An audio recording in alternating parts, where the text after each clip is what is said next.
चिकित्सा अधिकारी भर्ती परीक्षा का मामला है और चिकित्सा अधिकारी भर्ती परीक्षा का नोटिफिकेशन जारी किया गया था आरयूएच की तरफ से। मंत्री जी ने निर्देश दिए थे कि 17 नवंबर को एग्जाम करवाई जाए। आरयूएच के हाथ में एग्जाम को कराने का जिम्मा दिया गया। 17 नवंबर की एग्जाम आरयूएच के द्वारा पोस्टपोन की गई। उसमें कई सारे त्रुटियां थी। एक नीट पीजी की काउंसलिंग से रिलेटेड मामला था, जिसके चलते 17 नवंबर की परीक्षा को निरस्त करके पोस्टपोन कर दिया गया।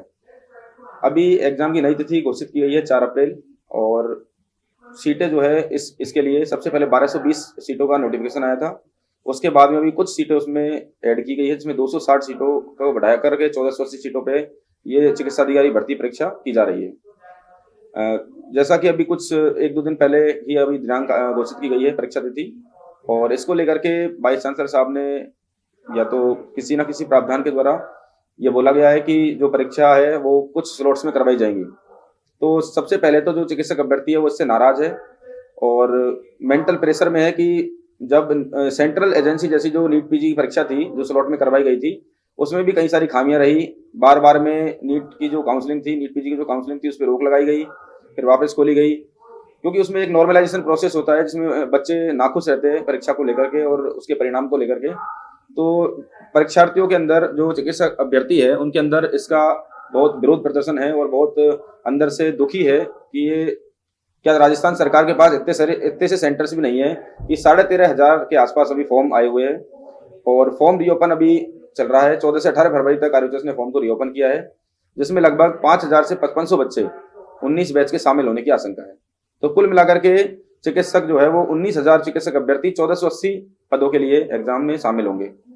सबसे पहले तो सरकार से चिकित्सक अभ्यर्थियों की मांग है आपके चैनल के थ्रू कि परीक्षा की जो सीटें है वो बढ़ाई जाए। परीक्षा की सीटें इसलिए बढ़ाई जाए क्योंकि मोदी जी का सपना था कि घर घर डॉक्टर पहुंचे, और जैसा कि चिकित्सा मंत्री साहब ने खड़ी विधानसभा में बोला था कि हम कई सारे अभ्यर्थी कई सारे चिकित्सक जो है वो गांव-गांव में सेवाएं देंगे। दूर दराज जो रिमोट एरियाज है उनमें भी हम चिकित्सक लगाएंगे। प्रॉपर गाँव के गरीब लोगों को प्रॉपर तरीके से सेवाएं उपलब्ध होंगी, और जो लोग गाँव के दूर दराज के लोग हैं उनको 40-40, 50-50, 100-100 किलोमीटर दूर जाकर के शहरों में सेवाएं नहीं लेनी पड़ेंगी, उनको गाँवों में सुविधाएं उपलब्ध रहेंगी। तो मामला हमारा सीट बढ़ाने को लेकर है। सभी चिकित्सक अभ्यर्थी चाहते हैं, आपके चैनल के माध्यम से ही चिकित्सा मंत्री जी से और मुख्यमंत्री जी से निवेदन है कि सीटें बढ़ा करके 3,000 की जाए। इसके लिए बीच में माननीय विधायक साहब मालवीय नगर जयपुर से कालीचरण जी भाई साहब ने मुख्यमंत्री जी को और चिकित्सा मंत्री जी को लेटर भी इसके लिए लिखा था कि चिकित्सक जो है वो मानसिक रूप से पीड़ित है, बेरोजगार है, इनको रोजगार देने की कृपा करो। क्योंकि बार बार में बोलते हुए गांव में डॉक्टर नहीं है, गांव में डॉक्टर लगना चाहते हैं, जाना चाहते हैं गांव में डॉक्टर, गांव में सेवाएं देना चाहते हैं, लेकिन सरकारी जगह जगह आप यूटीबी पे चिकित्सक ले लेते हो तो सरकारी भी ले सकते हो। तो सरकारी जो सेवाएं है वो चिकित्सक देना चाह रहे हैं, इनको सरकारी सुविधा में लगाया जाए। कालीचरण जी भाई साहब ने हमें आश्वासन दिया, विधायक साहब ने, कि हमारे सामने उन्होंने चिकित्सा मंत्री जी को और मुख्यमंत्री जी को पत्र लिखा। पत्र में बाकायदा मांग की गई कि जो चिकित्सक है उनकी सीटें बढ़ा करके 1220 उस टाइम सीटें थी, और 1220 से अभी कुछ सीटें टुकड़ों में बढ़ाई जा रही है। 200 सीटें, 250 सीटें, 300 सीटें, इस टाइप से सीटें बढ़ाई जा रही है। तो उन्होंने पत्र लिखा था कि भाई ये सीटें बढ़ा करके 3,000 की जाए, ताकि दूर दराज गाँव तक जो गरीब लोग हैं उनको चिकित्सा सेवाएं उचित व्यवस्था में उनको चिकित्सा सेवाएं मिल सके और वो परेशानी उनकी दूर हो। जैसा कि दिया कुमारी जी ने भी, उप मुख्यमंत्री जी ने भी हमारी 1500 सीटें पहले आवंटित कर दी थी विधानसभा में। उन्होंने भी बोला था कि 1500 सीटें हमारी तरफ से दी जाएगी, जबकि ये जो भर्ती है वो गहलोत सरकार की है, उसमें भी सीटें बढ़ाने का भी प्रावधान है। तो उनको बढ़ा के कर दो, हमारी तो 3,000 हो रही है, 3,000 कम से कम सीटें तो की जाए, क्योंकि नए फॉर्म अभी 5,000 से 5,500 रिओपन में फॉर्म आ जाएंगे 19 बैच के। तो यही मांग है सरकार से कि भाई सीटें बढ़ाई जाए, ताकि जो चिकित्सक है वो परेशान ना हो और गाँव के दूर दराज के लोगों को सेवाएं मिले। सीट कम होने से जो ग्रामीण इलाके हैं उनको तो नुकसान हो ही रहा है, साथ में डॉक्टरों को भी नुकसान हो रहा है। एक लंबी पढ़ाई के बाद में जब डॉक्टर एमबीबीएस बनते हैं, आप एमबीबीएस करते हैं, उसके बाद में भी अगर आपको नियुक्ति के लिए इंतजार करना पड़ता है तो क्या क्या परेशानियां डॉक्टरों के साथ आती है? कितने डॉक्टर इससे प्रभावित? मैं आपको बता देता हूँ कि 2022 में पिछली भर्ती राजस्थान ने चिकित्सा मेडिकल ऑफिसर के लिए निकाली थी। 2022 की जो भर्ती थी उसमें 1765 सीट पे भर्तियां ली गई थी, जिसमें लगभग 8,000 के आसपास लोग जो है एग्जाम में परीक्षा में बैठे थे। तो 8,000 में से लिए तो गए 1765, तो कुछ जो बच्चे हैं वो तो 22 से पहले के भी बेरोजगार रह गए, जिनका उसमें सिलेक्शन नहीं हो पाया। तो कुछ तो वो है। फिर उसके बाद में नए कितने स्टूडेंट होंगे जो 22 के बाद से अभी जिनकी नियुक्ति नहीं हुई? 22 के बाद से जो जिनकी नियुक्ति नहीं हुई वो कम से कम 10,000 के आसपास स्टूडेंट हो जाएंगे, 10 से 15,000 के बीच में वेरी कर रहा है। और कुछ जो चिकित्सक है जो पहले के हैं, जो पुरानी भर्ती में शामिल ना हो पाए किसी न किसी वजह से, तो वो शामिल होकर के कम से कम 25 से 30,000 डॉक्टर जो है वो बेरोजगार बैठे हुए। 22 के बाद में 25 में भर्ती निकलने का क्या कारण था? हमने इसके लिए भी मेडिकल कैडर हम बार बार मांग करते हैं, हमारा मेडिकल कैडर लाया जाए। मेडिकल कैडर आते ही सारी जो चीजें हैं उनका समाधान हो सकता है। इसके लिए कई बार चिकित्सा मंत्री जी से मिला जा चुका है। मैंने हमको और हमारी टीम ने मुख्यमंत्री जी से भी मिलने की गुहार लगाई थी, और सारा वेरिफिकेशन होने के बाद में भी उन्हें मुख्यमंत्री जी से नहीं मिलाया गया।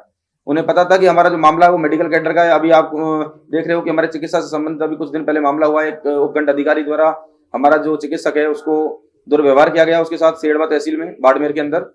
उसके लिए भी मेडिकल कैडर की मांग बहुत तेजी से उठी थी। उसमें भी कोई उचित समाधान अभी तक नहीं मिल पाया है। बीते दिनों भी जो डॉक्टर्स थे उनकी तरफ से एक बड़ा अभियान छेड़ा गया, ट्रेनी डॉक्टर्स की तरफ से। उसके बाद में लंबी कानूनी लड़ाई भी शुरू हुई, कई डॉक्टर्स के खिलाफ एक्शन भी लिए गए। तो अगर इस बार भी आपकी सीट नहीं बढ़ती है और इसी तरीके की समस्याएं आपके सामने आती हैं, तो क्या आगे डॉक्टर्स का अगला कदम है? चिकित्सकों की यही गुहार है, यदि ये सीटें नहीं बढ़ाई जाती है तो फिर आगे उग्र आंदोलन की तरफ हमें मजबूरन जाना पड़ेगा, जिसकी समझ जिम्मेदारी सरकार की होगी, राजस्थान सरकार की होगी, चिकित्सा मंत्री साहब की होगी। क्योंकि हम आंदोलन करना ही नहीं चाहते। कोई भी धरना प्रदर्शन क्यों करना चाहेगा? धरना प्रदर्शन के लिए हमें सरकार द्वारा मजबूर किया जा रहा है, हमारी सीटें नहीं बढ़ाई जा रही है, और हमारे जो मुख्य जो बिंदु है उन पर ध्यान नहीं दिया जा रहा है।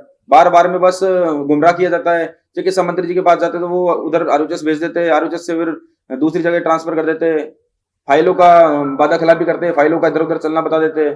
लेकिन कोई भी उचित समाधान अभी तक सीट को बढ़ोतरी को लेकर के नहीं है। और 3-4 महीने 6 महीने होते आए लगभग, हमने लगातार बार बार चिकित्सा मंत्री जी को भी ज्ञापन दिए हैं, उन्हें भी इस मामले से अवगत कराया है कि हमारी सीटें जो है वो बढ़ाई जाए। क्योंकि बेरोजगार बैठे हैं, बहुत सारे चिकित्सक ऐसे हैं जो बेरोजगार बैठे हैं, जो सेवाएं देना चाहते हैं, मन से सेवाएं देना चाहते हैं, वो सेवाएं करना चाहते हैं कि भाई हम भी दूर दराज गांवों में जाकर के और चिकित्सा सेवाएं जो है हम दे पाए।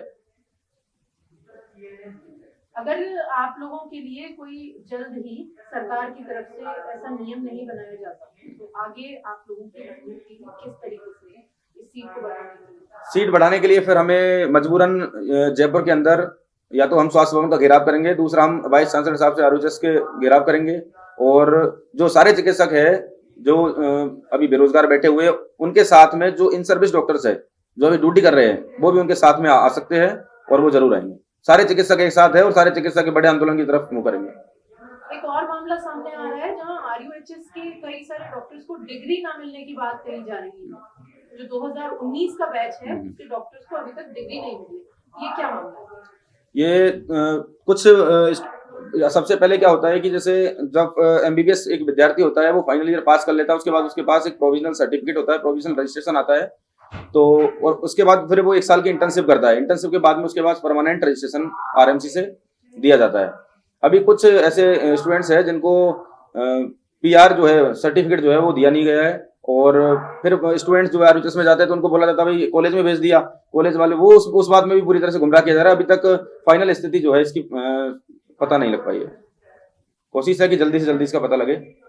मेरा राज्य सरकार से यही निवेदन है कि जितने अनुपात में फॉर्म पहले आए हैं और जो नए कैंडिडेट्स जो आ रहे हैं लगभग 5 से 6 हजार का अनुमान है कि वो 19 बैच के कैंडिडेट्स आएंगे, उस हिसाब से उस अनुपात में सीट्स को इंक्रीज किया जाना चाहिए ताकि सबको एक फेयर चांस मिले इस एग्जाम में शामिल होने का।